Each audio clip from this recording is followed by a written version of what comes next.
Brought to you by TechnoSpark 20 series smartphones. I'm superhuman. लेकिन हिंदू के जादवों का अगर हक छीना जाएगा तो उठो, लालू जी जादव नहीं हैं। लालू जी जादवों के लिए जादव नहीं, मोहन यादव दूर दूर तक नहीं दिखाए। इस बार दो बेटियां लड़ रही हैं, तीनों पद पे खुद खड़े हैं, माँ बेटा सब खड़े हैं।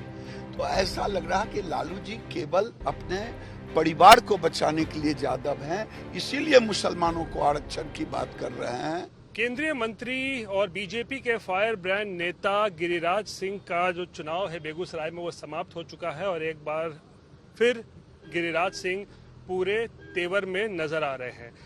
आज तक पर वो हमारे साथ इस वक्त एक्सक्लूसिव मौजूद हैं। गिरिराज जी, ये बताइए, आपका अपना चुनाव तो समाप्त हो गया है, काफी दिनों से आप बेगूसराय में थे। क्या लगता है 4 चरणों के चुनाव के बाद 400 प्लस का जो एक टारगेट है या संकल्प है बीजेपी का, कितने दूर कितने पास? दूर नहीं, अब तो पास है। 4 चरण में ही हमें बहुमत मिल चुका है।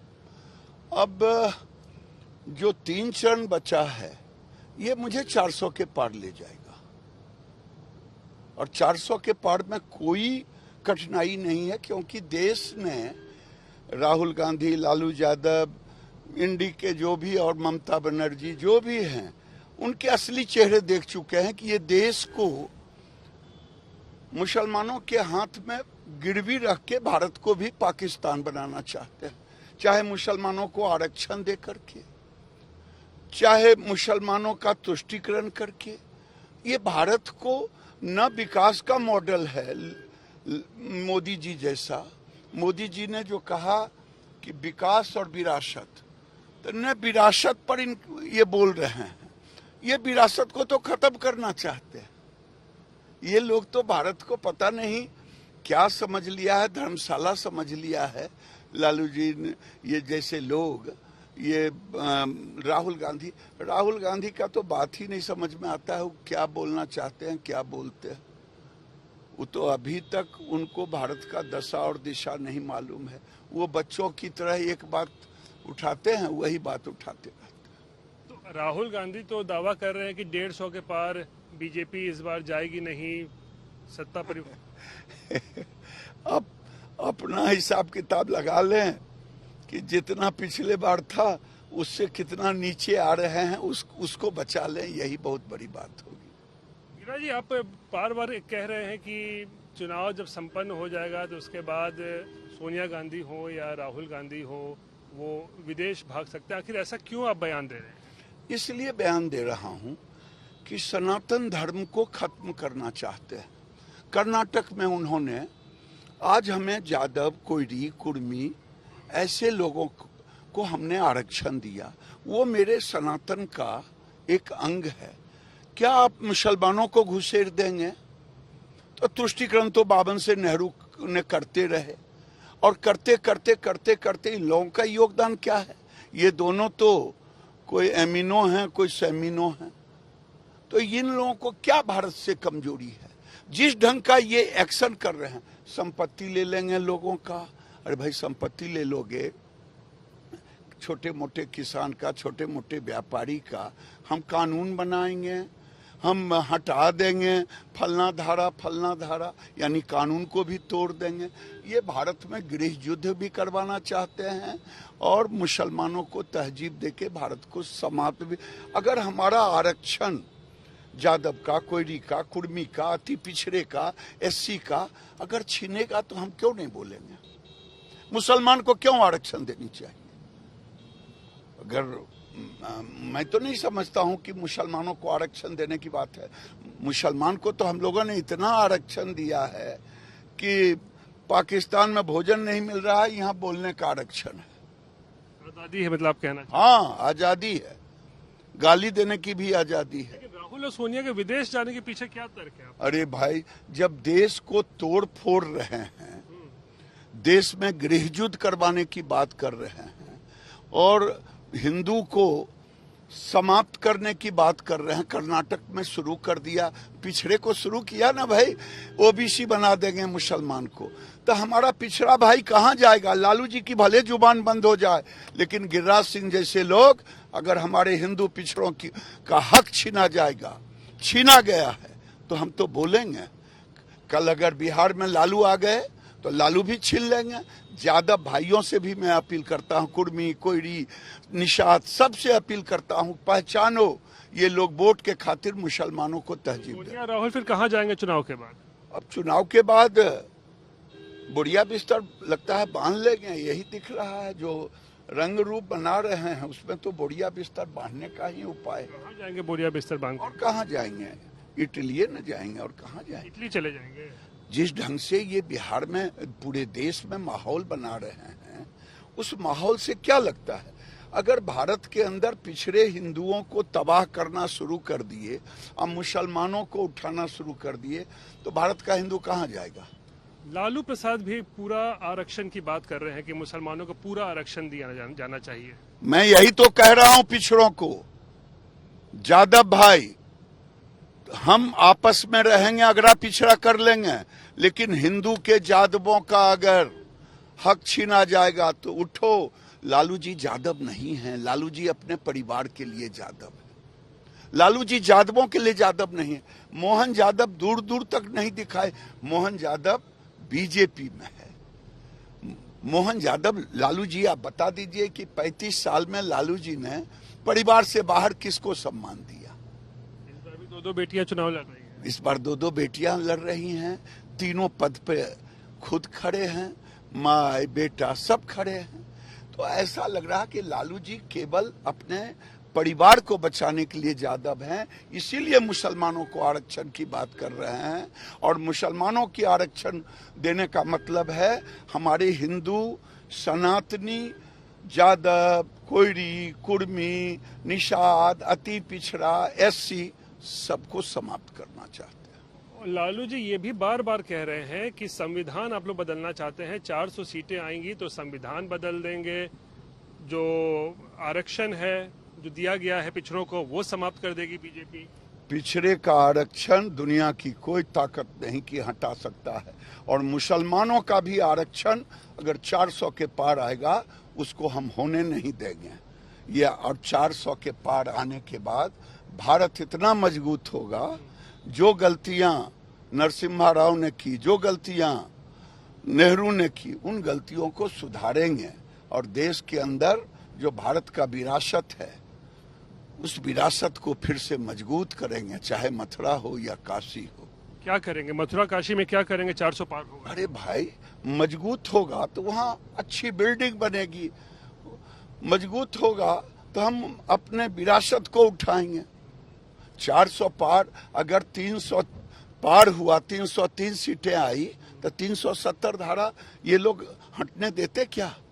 यही फारूक अब्दुल्ला कहते थे कि यही मुफ्ती कि कोई झंडा उठाने वाला नहीं मिलेगा। आज तो वोट देने के लिए परसेंटेज हाई हो रहा है। ये काम मैं करूंगा। यानी 400 पार आएगा तो क्या मथुरा में भी कुछ होने जा रहा है या ज्ञानवापी में क्या होगा? अरे भाई, क्यों नहीं होगा? क्या होगा? ज्ञानवापी को रहना चाहिए क्या? ज्ञानवापी विश्वनाथ मंदिर में जो हमारे आक्रांताओं ने किया, चाहे औरंगजेब हो, बाबर हो, इन लोगों ने जो भारत के धार्मिक स्थलों के, हिंदुओं के धार्मिक स्थल को, नेहरू ने तो नहीं दिया। 400 पार आएगा तो हम अपना लेंगे। क्या करेंगे फिर 400 पार आएगा तो? 400 जैसे अयोध्या में बना भव्य मंदिर, वैसे मथुरा और काशी में बनाएंगे। ज्ञानवापी में भी मतलब वहाँ मंदिर बना देंगे? अरे भाई, मैंने अयोध्या में जैसे बनाया उसे काशी मथुरा बना देंगे। काशी मथुरा बना देंगे। तेजस्वी यादव नीतीश कुमार को लेकर एक उन्होंने बड़ा बयान दिया है। कह रहे हैं कि हाईजैक कर लिया है आप लोगों ने नीतीश कुमार को।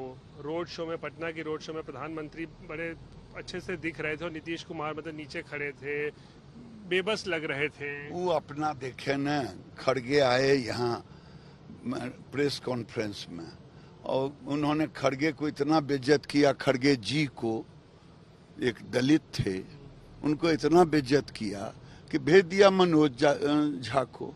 न लालू गए न तेजस्वी गए उनके, तो ये भले बेइज्जत करते हैं हम लोग।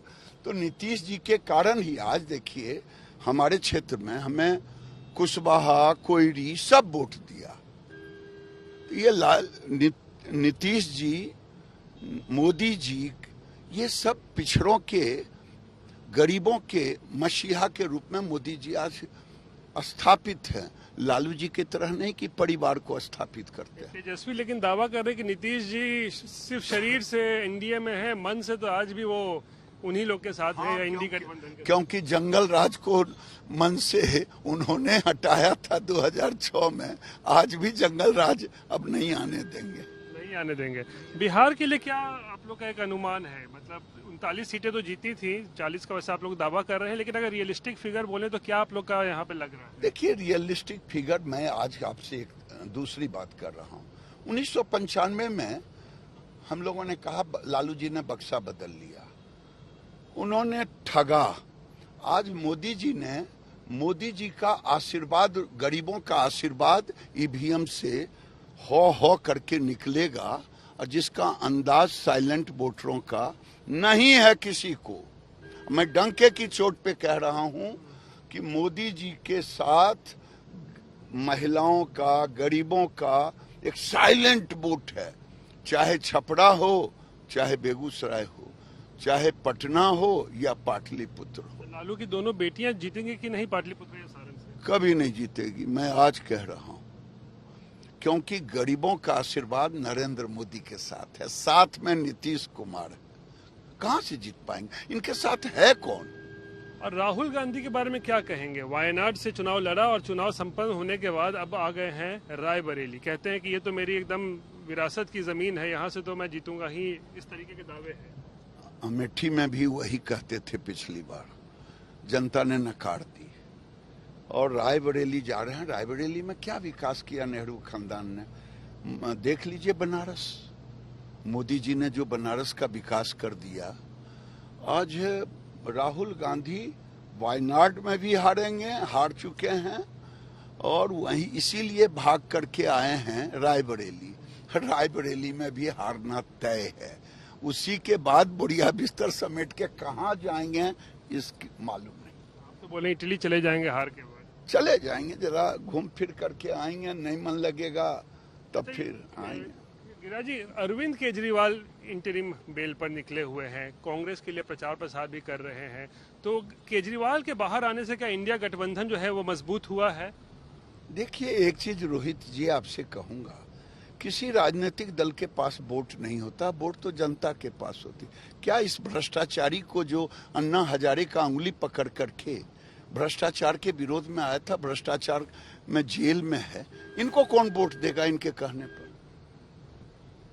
जो दिल्ली सरकार का, भारत सरकार का पैसे को पानी की तरह लुटा दिया और शराब घोटाले में पैसा लूट लिया, इसको कौन वोट देगा? गलतफहमी में मत रहिए। वो अन्ना हजारे का उंगली पकड़ के आया। अन्ना हजारे भी कहते हैं कि ये विश्वास पात्र नहीं। उनको कुछ वोट मिलेगा इस बार के दिल्ली में या पंजाब में आम आदमी को? मुझे तो नहीं लग रहा है। दिल्ली में तो बिल्कुल नहीं, पंजाब का भी मुझे अभी ज्ञान नहीं है, लेकिन दिल्ली में तो 7 का 7 सीट चाहे कन्हैया को उतार दे और चाहे केजरीवाल को उतार दे, बीजेपी 7 का 7 सीट लेगा। और बंगाल में क्या चल रहा है? ममता बनर्जी अकेले मतलब चुनाव लड़ रही हैं अपने दम पर। ममता बनर्जी इसलिए नहीं, ममता बनर्जी आज बुरी स्थिति में है, क्योंकि जिस ढंग से उन्होंने बंगाल को इस्लामिक स्टेट बनाने की कोशिश की है, वहां से हिंदू का पलायन शुरू हो गया है। इस बार हिंदुओं ने, जिसे बिहारी भाषा में कहते हैं, सतुआ मुढ़ी बांध करके इनको विदा करेगा। और ये मुस्लिम हित की ही बात करती है, कभी कभी तो इन्हें दूसरी बात कही जाती है। तो ये ममता बनर्जी किम जोंग की भूमिका में है। किम जोंग की भूमिका में ये है कि विरोधियों को तबाह करना, बर्बाद करना, काट देना, मार देना, गाछ में टांग देना, ये सारे कर्म कर चुकी। अब वहाँ की जनता, इस बार हम जो कलकत्ता का सीट है उस सीट में भी हम लेंगे, जीते। इस्लामिक स्टेट बनाना चाहती है ममता और बनर्जी क्या, पश्चिम बंगाल। रेड कारपेट बिछा रखिए। आप आप ही के चैनल पर या किसी चैनल पर मैंने देखा था कि जो रोहिंग्या आते हैं उनको स्टे रूम बनाए हुए हैं। तो स्टे होम बनाने का क्या मतलब है? और कहती है वहां आने वाले दिन में हमारी सरकार आएगी, CAA भी लागू होगा, NRC भी होगा, UCC भी होगा। इस बार बंगाल में अच्छा प्रदर्शन करेंगे पिछले बार से। बिल्कुल, जनता ममता जी को नकार चुकी है। वो बंगाल को मुस्लिम स्टेट घोषित करना चाहती है। भारत इन लोगों से अब मुक्ति चाहता है। चलिए आखिरी सवाल, तो 400 प्लस का जो आप लोग का टारगेट है उसमें आप कह रहे हैं कि बहुमत तक तो आप लोग पहुंच चुके हैं। हाँ, बहुमत तक तो कितना पहुंचेंगे आखिर, कितना आखिर 400 पार जाएंगे 3 में, बिल्कुल जाएंगे। दुनिया की कोई ताकत नहीं, ये लोग खाली पुलाव खाते रहे, दुनिया की कोई ताकत नहीं कि रोक सके मोदी को। मोदी की लहर है, गरीबों का आशीर्वाद है। मोदी एक ऐसा व्यक्तित्व का नाम है, वो लगता है भगवान ने उन्हें बनाया है भारत को फिर से वैभव पर लाने के लिए, गरीबों के मसीहा के रूप में। आज तक राहुल गांधी कभी शौचालय दे पाए क्या? आज तक जो काम मोदी जी ने किया, 5 लाख का हेल्थ सिक्योरिटी, आज तक गरीबों को कोई दे पाया? इसलिए गरीब का मसीहा है। आप पूछ लीजिए गांव जाकर के। चलिए शुक्रिया गिरिराज जी बात करने के लिए। तो ये थे गिरिराज सिंह, उनका चुनाव समाप्त हो चुका है बेगूसराय में। अब पूरे फॉर्म में आ गए हैं, पूरे बिहार में प्रचार प्रसार कर रहे हैं और दावा कर रहे हैं कि 400 प्लस का जो टारगेट और नारा जो बीजेपी का है वो किसी हाल में भी पूरा होगा और दुनिया की कोई ताकत रोक नहीं सकती है।